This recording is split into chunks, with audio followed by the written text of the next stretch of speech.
মনে যদি কিছু না নাও, আমি বুঝতে পেরেছি আমার নবী ক্ষুধার্ত। যাও আনা যাও, একটু সামান্য পানি পান করো। এই পানি পান করে নবীর দরবারে যাও, নবীজি খুশি হইলে আল্লাহ খুশি হয়ে যাবে। ওরে আনাস, আমি ইবাদত মনে করে আল্লাহর নবীকে দাওয়াত দিলাম। ভাইজান বিরক্ত হবেন না, এবং আশা করি নওগাঁবাসী বিরক্ত হওয়ার কথা না। আমার সময় কথা বলেন ঠিক কিনা? সাহাবী আনাস ডাক দিয়ে বলতেছেন, আনাসের মা বললেন, বেটারে নবীজির দরবারে যাও, নবীজিকে দাওয়াত দিয়ে আসো, আমি নবীজিকে খানা খাওয়াবো। নবীজির পেট ভরে গেলে তো নবী আর পেটে পাথর রাখবেন না। হযরত আনাস একটা দৌড় মারলেন, তবে দৌড় মারার সময় সাহাবী আনাস বারবার পিছে ফিরে চান আর ডাক দিয়ে বললেন, আল্লাহ, আমার মা তো আমাকে পাঠাইলো নবীকে দাওয়াত দিতে, কিন্তু আমার ঘরে তো তেমন সম্ভব নেই, তেমন খাদ্য জোগাড় নাই, নবী মুহাম্মদকে আমার মা কি খাওয়াবে? এটা পিছন দিকে ফিরে যখন সাহাবিয়া নজর করে দেখতেছে, আমার ভাইরা সাহাবিয়া নাস নজর করে দেখতে পান তার মা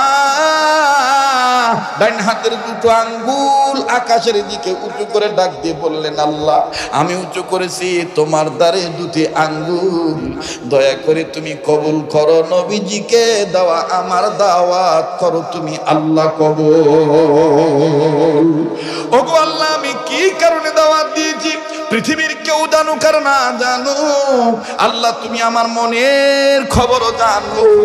আমি দুইটি আঙ্গুল উঁচু করে তোমাকে দেখাই দিলাম, আমি দুই কারণে ওগো আল্লাহ নবীকে দাওয়াত দিয়েছি। এবার ভাইরা আমার সাহাবী আনাস চলে গেলেন। সাহাবী আনাস রাদিয়াল্লাহু তাআলা ডাক দিয়ে বললেন, আল্লাহ, আমার মাকে কোনোদিন দেখি নাই আকাশ পানে আঙ্গুল উঁচু করে, তুমি আকাশের মালিকের সাথে এইভাবে কথা বলে। এইবার আপনারা জবাব দিবেন বাদান, যারা আল্লাহর হুকুম মতে নবীর তরিকা মতে চলে, তারা কালামে পাক তেলাওয়াত করলে, কোরআনুল কারীম তেলাওয়াত করলে, আল্লাহর হুকুম নবীর আদর্শ মানলে, বলেন তারা কার সাথে কথা বলে? বলেন না, কার সাথে কথা বলে? কষ্ট হচ্ছে আপনাদের? বেদার হইতেছে? এই তো আমি আর কয়েক মিনিট ইনশাআল্লাহ।